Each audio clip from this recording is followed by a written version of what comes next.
সমাপনী বক্তব্য দেওয়ার জন্য অনুরোধ করছি বৃন্দাবন সরকারি কলেজ ছাত্র দলের যুগ্ম আহ্বায়ক শাহ আলিম ভাইকে।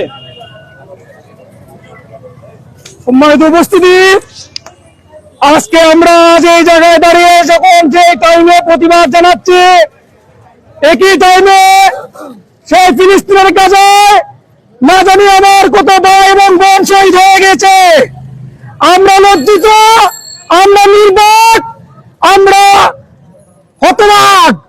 আমরা আজকে বৃন্দাবন সরকারি কলেজ ছাত্রদের পক্ষ থেকে এই হত্যাকাণ্ডের তীব্র নিন্দা ও প্রতিবাদ জানাচ্ছি এবং আমরা আজকে এই প্রোগ্রাম থেকে জানিয়ে দিতে চাই অতি শীঘ্রই ফিলিস্তিনের আগ্রাসন ইসরায়েল বন্ধ করতে হবে।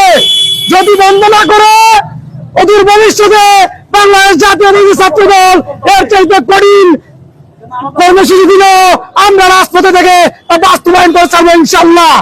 আমরা আজকে যে ব্যানার নিয়ে দাঁড়িয়েছি, বাংলাদেশ জাতীয়তাবাদী ছাত্র দল বিগত 17 বছর এই খুনি ফ্যাসিস্ট হাসিনার বিরুদ্ধে রাজপথে থেকে লড়াই করেছে।